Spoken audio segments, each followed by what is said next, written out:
तो दोस्तों आज हमारे साथ है नीट 2025 के टॉपर शेख अरशद। तो आज हम इनसे जानेंगे इनका नीट का स्कोर क्या आ रहा है और क्या रैंक आ रही है और किस तरह से नीट के अंदर इन्होंने अपनी सक्सेस हासिल की है। नीट 2025 जो कि one of the toughest exam in the NEET history बताया जा रहा है, तो इसके अंदर किस तरह से इन्होंने अपनी सक्सेस हासिल की है, ये सारी जानकारी हम इनसे लेने वाले हैं। तो अरशद, सबसे पहले आप अपना इंट्रो दे दीजिए और अपने मार्क और रैंक के बारे में कुछ बताएं। Hello, myself Sheikh Ansar, and this year in NEET 2025, I've scored 536 marks with All India rank of 19,539, and this is my second attempt. तो अरशद, आप अपने क्या सब्जेक्ट वाइज मार्क बता सकते हो कि आपके जो है तो प्रॉपर सब्जेक्ट वाइज कितने मार्क आ रहे हैं। मेरे फिजिक्स के अंदर 66 मार्क्स है, और केमिस्ट्री के अंदर 140, और बायोलॉजी के अंदर 330 मार्क्स है। तो बहुत ही बेहतरीन मार्क है। मार्क बोले तो आउट ऑफ 360 330 मार्क लेना बायोलॉजी में ये बारी में टफ था, क्योंकि थोड़ा सा जो है तो एग्जामिनेशन में क्वेश्चन भी अच्छे खासे डाले गए थे, कॉम्प्लिकेटेड, के बच्चों को सॉल्व करने में टाइम लगे।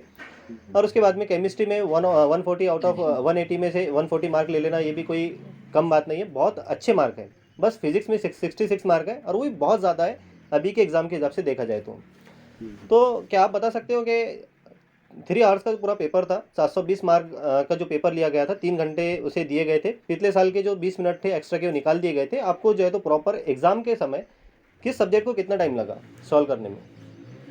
सबसे पहले तो जो पेपर का लेवल था वो पिछले ट्रेंड से पूरा मैच ही नहीं करता था। कि अगर कोई बच्चा दूसरे ड्रॉप में, तीसरे ड्रॉप में, तो वो सोचता है कि एक पेपर का जो लेवल है, जो आता रहता है, वही आएगा हर साल। तो सबसे पहले तो उसकी वजह से बहुत पैनिक हो गया था कि जब पेपर खोल के देखा और क्वेश्चन का लेवल देखा तो समझ नहीं आ रहा था कि ये क्वेश्चन आया कैसे, कि ऐसा क्वेश्चन कैसे पूछ सकते हैं पेपर में, क्योंकि उसके ऐसे रेडी नहीं थे। तो स्टार्ट तो मैं बायो से ही करता हूँ पहले, बायो, केमिस्ट्री और फिर फिजिक्स। तो सबसे पहले जब बायो पे गया, वहाँ पे देखा कि सामने वाले क्वेश्चन मेरा जो सेट था वो 45 था, और सेट 45 का ऐसा बोल रहे थे जैसा उसके अंदर फिजिक्स के शायद पहले जो क्वेश्चन थे वो हार्ड सेट कर दिए गए थे। तो मैंने फिजिक्स को देखा ही नहीं। अच्छा होगा मैं डायरेक्ट बायो पे गया था।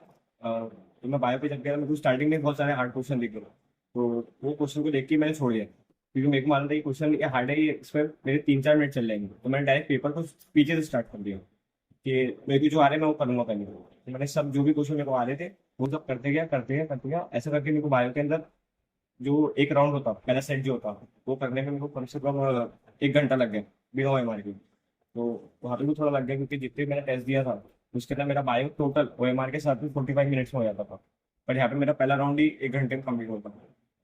तो वैसा किया, और जितने बन गए थे बायो में उतने बना लिए, 1 घंटा बायो को लेके। और जो बच गए थे क्वेश्चन, 5-6 क्वेश्चन, वो नेक्स्ट राउंड के लिए रख दिए कि इनको मैं बाद में देखूंगा। तो अभी जो है आपने तीनों सब्जेक्ट जो है फिजिक्स, केमिस्ट्री और बायोलॉजी, इसका जो है तो आपकी पढ़ने की स्ट्रेटेजीज क्या थी पढ़ते समय जब आप नीट की प्रिपरेशन कर रहे, तो कितना टाइम जो है तो किस सब्जेक्ट को देते थे। फिजिक्स और केमिस्ट्री और बायोलॉजी तीन सब्जेक्ट है, तीनों को कितना कितना टाइम दिया और कितने क्वेश्चन इसके प्रैक्टिस किए पर सब्जेक्ट पे, आप लोग इस पे कुछ बताएंगे।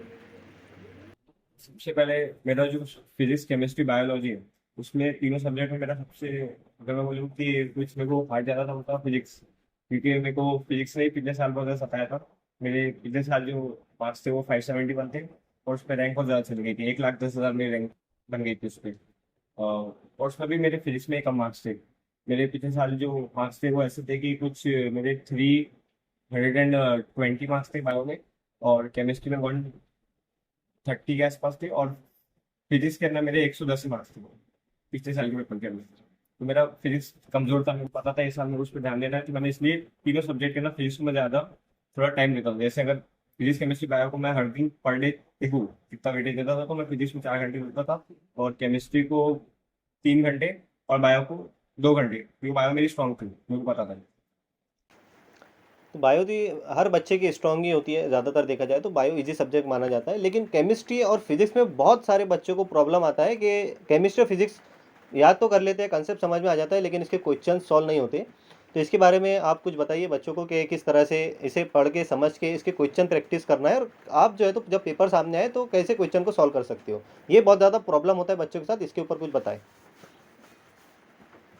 मैंने इससे पहले भी देखा था कि जब मैं फिजिक्स, केमिस्ट्री, मतलब मेरी जो स्ट्रेटजी है वो है बायो, केमिस्ट्री, फिजिक्स। तो जब भी मैं बायो को सॉल्व करने के बाद केमिस्ट्री, फिजिक्स पे आता तो मैं बहुत ज़्यादा ऐसा एक्टिव हो जाता था कि अगर मेरे सामने तो कुछ ऐसे मतलब मैं जो क्वेश्चन में करना था वो बनाने की कोशिश करता था कि अगर मैं केमिस्ट्री स्टार्ट करूँ तो मैं एकदम सीक्वेंस से स्टार्ट करता था कि मैं हर क्वेश्चन बनाऊँ। और वो बहुत गलत स्ट्रेटेजी एकदम, उस वैसा नहीं करना चाहिए। अगर आप बायो के बाद केमिस्ट्री में जा रहे हैं या फिर उसके फिजिक्स में जा रहे हैं तो आपका काम होना चाहिए कि पहले आप वो क्वेश्चन बनाओ जो आपको आ रहे हैं, जो एकदम सिंपल फॉर्मूला बेस्ड हो, जिसके अंदर आपने फॉर्मूला डाल लिया वो क्वेश्चन बन गया। ऐसे क्वेश्चन ढूंढना पड़ेगा पेपर में, तो वो मेरे को समझ में आता है ये टाइम में। तो मैंने वही किया था इस साल भी, जो केमिस्ट्री का पेपर था और फिजिक्स का पेपर था आउट ऑफ द बॉक्स था। उसके अंदर ऐसे बहुत ज्यादा क्वेश्चन मतलब मॉडरेट लेवल पे चले गए थे, और जो हार्ड का क्वेश्चन थे ही उसके अंदर पेपर ही वैसा था। तो मैं वो पेपर में भी मैंने पहले वही कोशिश की कि मैं पहले वो क्वेश्चन ढूंढूं जो मेरे को एकदम आते हैं, जिनकी कंसेप्ट मेरे को एकदम याद है, वो क्वेश्चन मैंने बहुत बार बनाया है। तो मैं ऐसे ढूंढते ढूंढते सॉल्व कर रहा था पेपर को। ऐसा नहीं कि मेरे पास अगर शुरू हो गया कि 46 से केमिस्ट्री शुरू हो रहा है तो मैं 46, 47, 48 ऐसा लाइन से बना रहा हूँ। ये पिछले टाइम में किया था मैंने, तो उससे मैंने सीखा था। और मैंने बस इस टाइम में वही कोशिश की, पहले जो मेरे को आता है हर सब्जेक्ट में पहले वो क्वेश्चन में ढूंढ ढूंढ के बनाऊंगा, और फिर ऐसा करके मैं उसका सब्जेक्ट का एक राउंड पूरा कर लूंगा, और जो मेरे क्वेश्चन बच जाएंगे उसको मैं सेकंड राउंड में ले लूंगा। तो ऐसा मेरा केमिस्ट्री और फिजिक्स के लिए भी था। बाकी और केमिस्ट्री फिजिक्स के लिए मैंने जो होता है अपने साथ में जो प्रिपरेशन के टाइम पे, मैंने टाइम तो बता दिया मैंने कितना दिया था। 4 घंटा फिजिक्स को देता था हर दिन, 3 घंटा केमिस्ट्री को देता था, और 2 घंटा मैं बायो को देता था। इसके अंदर मैं फिजिक्स के अंदर तो मेरी जो कोचिंग की मॉड्यूल्स है उनको लगाता था, और PYQ में हर टेस्ट के पहले सॉल्व करके आता था। और कोचिंग की मॉड्यूल मैंने समझो कम से कम 4 से 5 बार लगा ली थी, क्योंकि फिजिक्स और केमिस्ट्री ऐसा सब्जेक्ट है जिसके अंदर आपको नए क्वेश्चन प्रैक्टिस करने की जरूरत नहीं है। आपको एक ही जो क्वेश्चन आप प्रैक्टिस कर रहे हो उनको बार बार प्रैक्टिस करने की जरूरत है। तो मैं वही कर रहा था, जो क्वेश्चन मेरी प्रैक्टिस है उनको ही मैं टेस्ट से पहले बार बार प्रैक्टिस करके आता था अच्छे से। मैं वैसे ज़्यादा टाइम नहीं लूँगा, क्योंकि अगर से हर एक टॉपिक पे अगर से ज़्यादा बात की जाए तो लंबा वीडियो बन जाएगा। तो इसको हम छोटे से एक कम समय में कवर करने की कोशिश करेंगे। अगर से इस पे डिमांड आती है, व्यूज़ अच्छे आते हैं, बच्चे अगर से इस पे कमेंट करते हैं, तो वीडियो को हम आगे बढ़ाने की कोशिश करेंगे। बस अरशद से कुछ ही बातें हम करेंगे। अगर से आपकी अगर से कमेंट आप डालते हो तो इसको वीडियो को हम आगे, अगर से इस पर अच्छे व्यूज़ आते हैं तो कंटिन्यू करेंगे। दूसरे और तीसरे पार्ट में अरशद से और भी जानेंगे डिटेल में क्या स्ट्रेटेजी रही है इनकी। तो एक बहुत ज़्यादा इंपॉर्टेंट क्वेश्चन एक मुझसे छूट रहा था। बहुत सारे बच्चे फर्स्ट अटैम्प्ट में क्लियर कर लेते हैं नीट एग्ज़ाम, किसी किसी को 2 या 3 अटैम्प्ट देने पड़ते हैं। अरशद, आपका कितने अटैम्प्ट में एग्ज़ाम क्लियर हुआ है? मेरा ये सेकेंड अटेम्प्ट था। मेरे फर्स्ट अटैम्प्ट में मार्क कितने आए थे? फर्स्ट अटेम्प्ट में मेरे 571 मार्क्स थे, और रैंक जो थी 571 मार्क। वो 1,10,000 थी कुछ।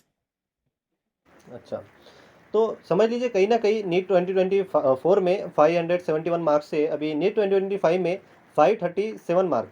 तो मार्क तो कम दिख रहे हैं, लेकिन अभी सभी लोगों को पता है कि एग्ज़ाम टफ आने की वजह से कट ऑफ तो बहुत कम जाएगा। वो हिसाब से तो मार्क बहुत ज़्यादा डिमांडिंग मार्क है, अच्छे मार्क है। तो अभी जो हम बात करेंगे अरशद से कि जब एग्ज़ाम हॉल में आप गए तो क्या वहाँ पे क्या स्ट्रेटजीज रही आपकी, मतलब किस तरह से आपने पेपर को सॉल्व किया? पहले कौन से सब्जेक्ट सॉल्व किया, फिर बाद में कौन से सब्जेक्ट सॉल्व किया, इसके बारे में कुछ बताएं। अगर मैं एग्जाम हॉल की स्ट्रेटेजी बताऊँ तो सबसे पहले तो एग्जाम हॉल पे जब भी जाओ तो सबसे पहले 1 घंटा पहले पहुंचो, क्योंकि मैं जो हूँ एकदम मतलब एग्जाम हॉल पे मैं आधा घंटा पहले पहुंचा। वैसे कभी नहीं करना चाहिए। एग्जाम हॉल पे जब भी जाओ कम से कम 2 घंटा पहले पहुंचो, क्योंकि जो एग्जाम के वास्ते आप प्रिपेयर कर रहे हैं 3 साल से, 4 साल से, 2 साल से, तो उसके वास्ते ये तो मस्ट है कि आप 2 घंटा पहले जाओ एग्जाम हॉल।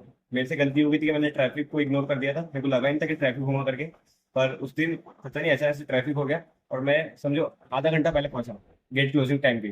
तो वैसे वो गलती मत करना, उसकी वजह से आप पेपर के पहले पैनिक हो जाओगे। फिर पेपर में क्या होगा तो बात की बात है फिर। तो उसके बाद मैंने पहुंचा एग्जाम हॉल में। हाँ, इस साल वैसे भी बहुत ज़्यादा स्ट्रिक्ट चेकिंग थी, तो बाहर मुझे टाइम लग गया, और मैं अंदर में शायद 1:45 के आसपास पहुंचा था मैं, अंदर एग्जाम हॉल में। और फिर 2 बजे जो पेपर स्टार्ट होता है वही टाइम पे मुझे पेपर मिल गया, और फिर वहाँ पे मैंने पेपर को स्टार्ट कर दिया।